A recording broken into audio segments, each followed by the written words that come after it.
డైరెక్టర్గా మారకముందు కొన్ని చిత్రాల్లో బిట్ రోల్స్లో కనిపించారు ఎస్జే సూర్య. అంటే నటన పట్ల సూర్యకు ఎప్పటినుంచో ఆసక్తి ఉందన్నమాట.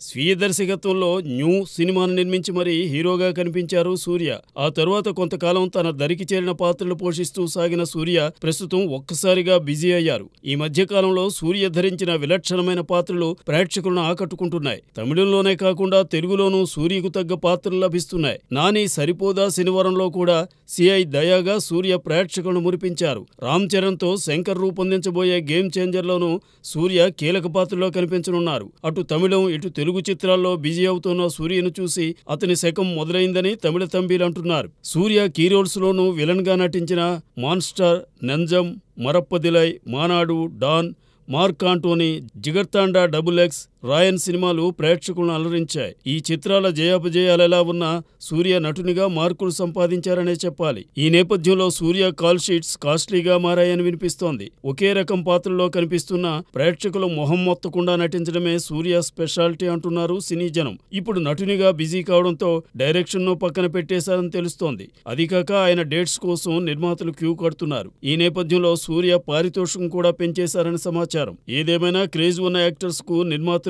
ఎంతైనా ఇచ్చి కాల్ షీట్స్ తీసుకుంటూ ఉంటారు. అదే తీరున సూర్య అడిగినంత రెమ్యూనరేషన్ ఇవ్వడానికి ప్రొడ్యూసర్స్ సిద్ధంగా ఉన్నారు. మరి నటునిగా సూర్య హవా ఎన్నాళ్లు వీస్తుందో చూడాలి.